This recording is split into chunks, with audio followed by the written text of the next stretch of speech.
Welcome from my side to the GDevCon. My name is Frank Ottel. I'm the key account manager from Gantner Instruments, and I would like to use the next couple of minutes to explain a little bit about Gantner Instruments, who we are, where we come from, what can we deliver, and all that stuff. That's my first question is, who is familiar with Gantner Instruments? Who knows it?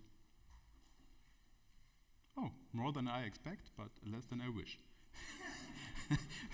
But now we can change it. Gantner Instruments, it's an Austrian company based in Schrunz in the Montafor. It's a really beautiful valley for hiking in the summer and skiing in the winter. And we are founded.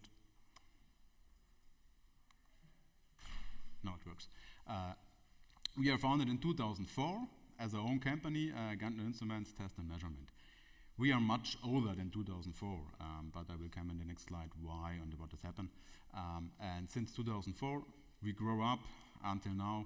We have now multiple offices spread over the world in Sweden, in UK, in China, in Singapore, in the US. We are a global company since then. And as I mentioned before, we are older than 2004. Gantner Instruments was founded 1982 as a company who has 4 main applications. And in 2004, some guys decide to split it up and to bring each of that application into one own company. That means if you Google or search in the internet Gantner, you can find some other Gantner. One of them is the Gantner Systems. It's really known in the logging and entrancy world. You can find also the environmental solutions. That's a leading company for solar and for the power plants on the solar power plants. And you can find also a really special topic. I don't really not know what the English word is. It's a company for highlighting Brieftauben. Carrier, what's Tauben? Yeah, that one. Yeah, for GPS tracking of the pigeons. And one of them is Gantner Instruments Test and Measurement, and we are since 2004 we grew up to a really leading and well-recognized global player in the data acquisition market. With our hardware and with our products, we can deliver a wide space of industries. We can have customers in the mobility, in aerospace, in smart engine and condition monitoring, also in civil engineering. And that's all possible with a modular and scalable hardware. We see it later how it works and what I mean with that. And on the other hand, we have our core competences. Our core competences are in the measurement. That means we measure data from a sensor and bring that data to the customer, and the customer make his magic or his analytics with our data. And we can measure all the normal things like temperature, strain, high voltage, acceleration in a really high precision way. And that's all possible because we have our own hardware series. We call it Q Series X, next generation in data acquisition. And this, how we can see here, is all modular and scalable. We work also with a kind of, or a piece of our own software. And the customer at the end can make his own decision how he would like to use our hardware and in which application he would use it. Because we offer 3 main form factors and 1 special thing.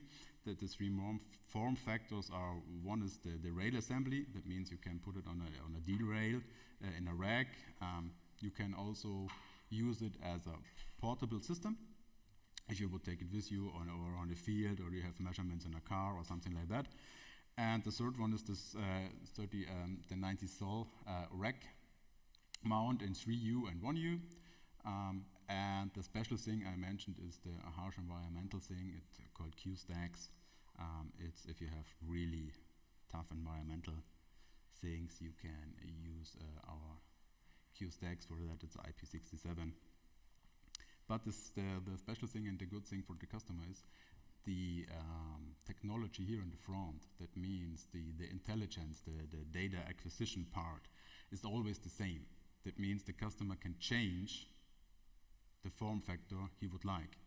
The only thing he must buy another or other backplane form factor. But the data acquisition himself is always the same.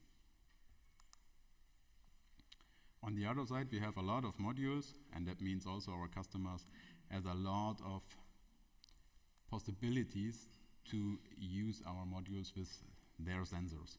That means we have modules with DB9, with BNC, with LEMO, with all that stuff, and maybe we have not the right connection to your sensor. You have also the possibility to design your own things. Or you come to us, to me, and tell me, okay, I have that sensor on this sensor, I would connect it to you, then we will see how we can solve it. From the technical side, some specifications, I would not go in detail, but I would highlight that we have sample rates up to 100 kilohertz per channel, and each module works with a 24-bit AD converter on each channel. That means we are 100% simultaneously on each module. That it's for each module the same. And also we have onboard conditioning and sensor failure detection. We can also run some virtual variables on our modules himself for fast online mathematics or for some pre or post processing or something like or similar things.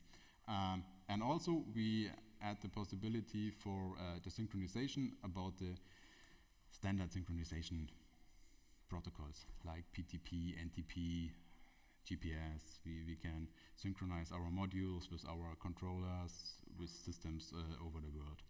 And here's also the picture. That's the same, and the difference is only the form factor, the backplane.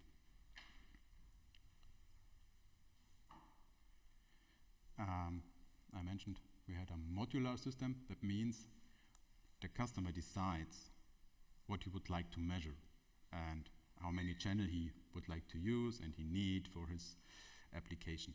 At the end, we can deliver a system with 4 channels or a system with 4,000 channels. That depends on the customer, depends on the application. We can grow with the customer. And another thing is we can also work as a distributed system. That means we have the controller in one room, and then we can go to the device under test directly because the sensor cable should be short as possible. Then we can bring our module to the device under test, and maybe the controller is on another place. There we can handle up to 10 meters, and if you switch it on fiber optic, we can make it 1 kilometer, 2 kilometers, 3 kilometers. That's for us not a problem to build up distributed systems. That means the customer has the full flexibility of channel count, how we would like to use the hardware, how we would like to set up his system. Here's also another few of them. At the end we have our I/O level, which means we have our modules with the sensors. Then we have a control level with our controllers. I mentioned it in a few seconds what we can do with that controller. And then we have the user level. And the user level means that's the software from the user, our software, what else. Here, for a little bit better understanding, that's a real-life application. That system architecture runs by a customer in the US, and it's for abuse testing. Who's not familiar with abuse testing? Abuse testing is to test or stress batteries until they explode. It's for safety and things like that. And for that, we have the customer has 5 chambers, and in each chamber he has a battery under test. And in each chamber he has one system from us, one Q station with a lot of modules for temperature, strain gauge, DMS and all that stuff. Then we communicate via power over Ethernet to one of our core PCs called Q Core. It's a really, really powerful IPC, I would like to say. And the special thing here is we have also IP cameras in there, and they also communicate with our hardware. Which means we can, with that kind of solution, we can bring the video data time synchronized with the measurement data to the customer.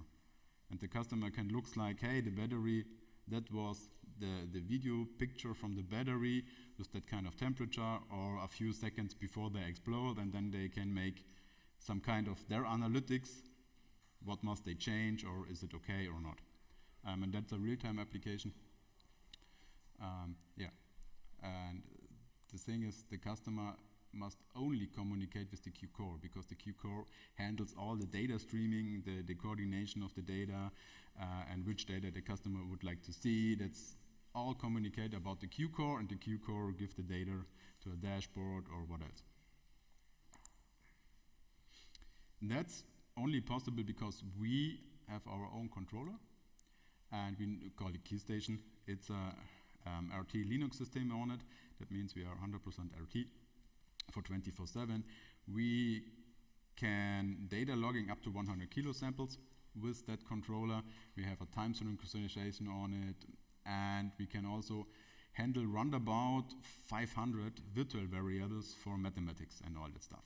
That means a customer can also make this MATLAB and all that other things, fast online mathematics on the controller, and then can send it out to maybe a next system to make some decisions. From the communication side, it's really, really open. We will see it a few slides then. We are really open for all the messaging protocols like OPC-UA, like MQTT. On the other hand, we can work with CAN, Modbus, Modbus RT. We are really open for that. And if we have something, or do you have something, protocol to communicate, please ask us. We can most of the time implement it.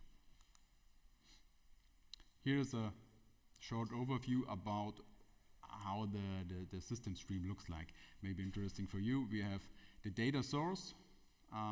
The data source writes on our data buffers, and the data buffers communicates with the processor, the data streaming processor, and the streaming processor decides or handle all the requests. That could be the request here. We would like to log our data into a USB stick or a hard drive or what else, or we would like to see all the data on a dashboard, on a PC, on a Windows PC, or we would bring it in the cloud. We have our own cloud solution. We can also bring data into the cloud. Or maybe interesting for the crowd here, you can bring your own API. We have an open API. You can bring your own code and communicate with our data streaming processor.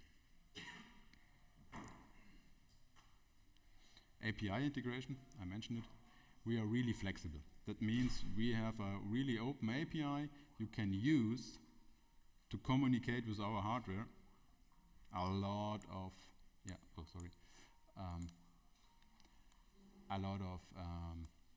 languages like Python, LabVIEW, MATLAB, FlexPro.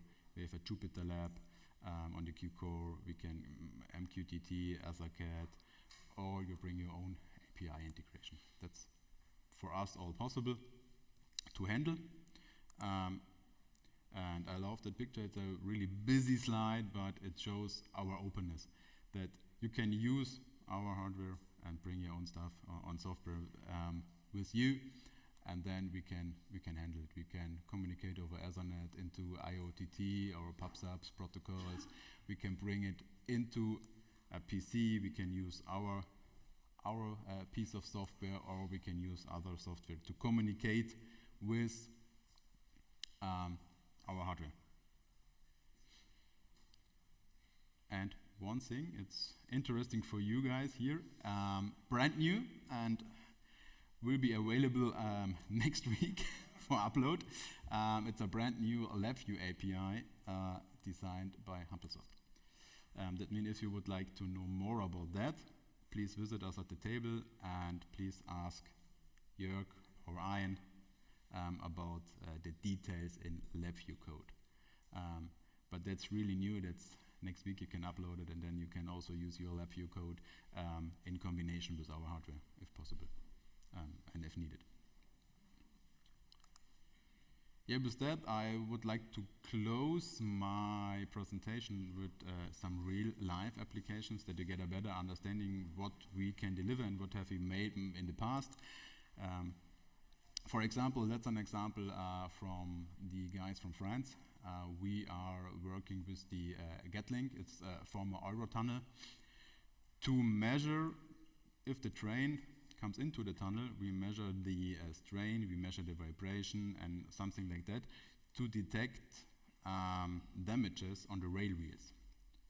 And with that kind of data, we give it to the Eurotunnel group, and they say, okay, that train must be to repair because it's not normal or it's okay. And we measured it in the entrance and if the train leaves the tunnel. And I think there are some places between that we measure all the rails. For example, that's one of our things. Other thing is I find it really cool. It's in South Korea. One of the biggest, I think it's also the longest spanning cable bridge, and we monitor it with a lot of sensors and with a lot of Q stations and modules, but over the complete complete bridge, and that means what I say with distributed, modular, and all that stuff. And here we have the government to get data to see how is the health of the bridge. Must they do something or not? Maybe you rode it in Dresden, one bridge has crashed down. That would not be the best for that one, and we help to protect them. Or one of our really big and large systems we sailed in Germany, it's the Max Planck Institute for Plasma Physics. We are helping them in the nuclear fusion reactor in the Wendelstein to monitor the performance of the reactor with 1,500 temperature sensors, 530 strain gates, around about 100 displemented sensors on proximity sensors, and we collect all the data and give it to the IPP, and the IPP can make their own decisions then and can say, hey, the reactor works good, it works not good, we should make this and that to get better results. Yeah, with that, from my side, thank you for your attention. I hope I can give you a good overview about Gantner Instruments, what we can deliver, what can you expect if you work with us. If you have questions, please feel free to ask or visit us on the table nearby the coffee bar. We are there today and tomorrow, and show the new LabVIEW API. Yeah, then thank you.